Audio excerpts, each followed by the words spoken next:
সমস্ত ভক্তগণ করজোড়ে দাঁড়ালো, প্রভু ওই পথে যাবেন না প্রভু, ওই পথে গেলে তো আমরা কেউ প্রাণে বাঁচব না। ওই পথে কত হিংস্র জন্তু আছে, বাঘ ভাল্লুক আছে, আমাদের সবাইকে তো প্রাণে মেরে ফেলবে। প্রভু আমরা তো যাবই না, আপনাকেও যেতে দেব না। কিন্তু প্রভু তো কারো বাধ্য নয়, বলছে তোমরা না যাবে না যাও, আমি যাবো।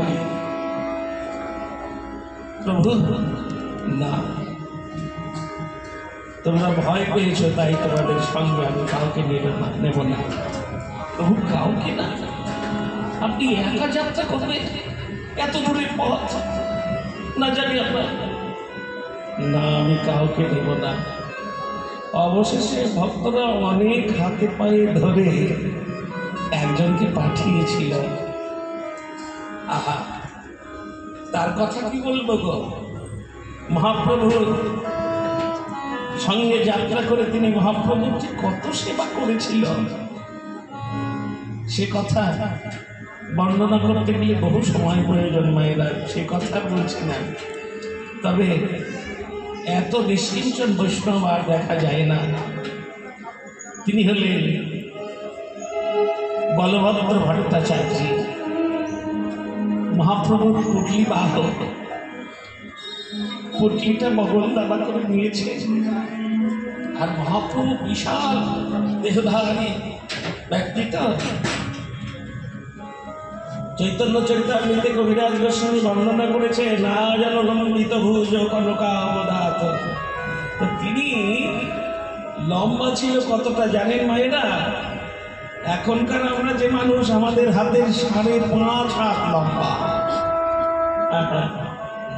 আর তার বাহু ছিল জানুর নিচে, বাহুটা জানুর নিচে ছিল, দীর্ঘ লম্বা বাহু। তাহলে 5.5 হাত লম্বা ব্যক্তি যদি হেঁটে যায়, তাহলে আমাদের মতো লোকের কি দশা হবে? যদি জোরে একটু হাঁটে তাহলে আমাদের দৌড়তে হবে। তো অত লম্বা মানুষ তো লম্বা লম্বা পা ফেলে ছুটে চলেছে, প্রেমে উন্মত্ত হয়ে বদলে গাইছে হরিনাম, নয়নে বহিছে প্রেমবাহারি, গাইতে গাইতে চলেছে কৃষ্ণ কেশব কৃষ্ণ কেশব কৃষ্ণ কেশব রাম রাঘব রাম রাম রাঘব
কিন্তু প্রেমে উন্মত্ত হয়ে মহাপ্রভু যখন ঝাড়খণ্ডের বনের ভেতরে প্রবেশ করিল, প্রভুর বদনে হরিনাম কৃষ্ণ নাম শুনে প্রভুর শ্রী বদন দর্শন করে ওই ঝাড়খণ্ডের বনের পশুকুল তারা পর্যন্ত ভুলে গেল, প্রভুর পেছনে পেছনে ছুটতে লাগলো। আর গভীর বনে একটি বাঘ, একটি ব্যাঘ্র পথের মাঝখানে ঘুমিয়েছিল। বেচারার কর্ণে বুঝি প্রভুর হরিনাম পৌঁছয়নি, কিন্তু প্রভুর কৃপা বলে হঠাৎ তার চরণ স্পর্শ ঘটে গেল ওই ব্যাঘ্রটির সঙ্গে। যেই চরণে স্পর্শ পেয়েছে ব্যাঘ্র জাতিটি আপন স্বভাবে হুঙ্কার ছেড়ে উঠল, কে কে ঝাড়খণ্ডের বাণী এসেছে, এক্ষুনি এই নরকে হত্যা করে এর মাংস আহার করব। আমি কতদিনের ক্ষুধার্ত, কতদিন কিছু খাইনি। নর মাংস আহার করলে আমার মনে আনন্দ বাড়বে, গায়ে জোর বাড়বে। এই বলে হুঙ্কার ছেড়ে উঠল ওই ব্যাঘ্র জাতিটি। হুঙ্কার ছেড়েই থমকে দাঁড়াল। কে কে মানুষটি যার চরণ স্পর্শ পাওয়া মাত্রই আমার যেন মনে আনন্দের বন্যা বয়ে গেল? কে কে মানুষটি যার চরণ স্পর্শ পাওয়া মাত্রই আমার যেন ভব ক্ষুধা ডুবে চলে গেল? কে কে মানুষটি যার চরণ স্পর্শ পাওয়া মাত্রই আমার যেন সকল জ্বালা ডুবে চলে গেল? কে? ধীরে ধীরে মাথা উঁচিয়ে দিচ্ছে। সে আর কেউ নয়, সর্বক্ষে দাঁড়িয়ে আছে কলিযুগের ভগবান। বদলে গাইছে হরিনাম, নয়নে বহিছে প্রেমবাণী। ব্যাঘ্র জাতিটি মনে মনে ভাবল, হাই রে, শুনেছি যুগে যুগে ভগবান আসে মানুষকে উদ্ধার করবার জন্য, মানুষকে কৃপা করবার জন্য।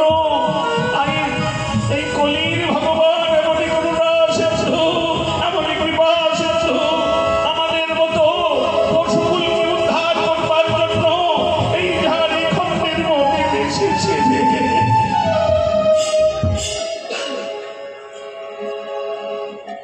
সমস্ত পশুকুলকে ওই ব্যাঘ্র ডাকতে লাগলো, ওরে তোরা কে কোথায় আছিস? একবারে ছুটে আয় রে ভাই, একবারে ছুটে আয় রে বনে।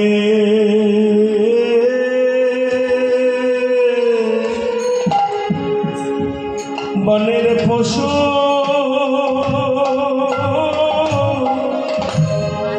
পশু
সকলের